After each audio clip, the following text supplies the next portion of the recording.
to worship the Lord. It says, shout for the Lord, all the earth. Worship the Lord with gladness. Are you ready to worship the Lord with gladness?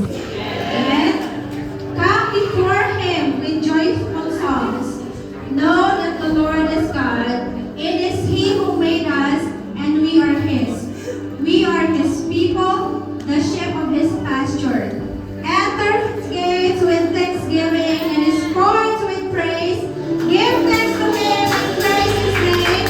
For the Lord is good, and His love endures forever. His faithfulness continues through all generations. Let us all come before the Lord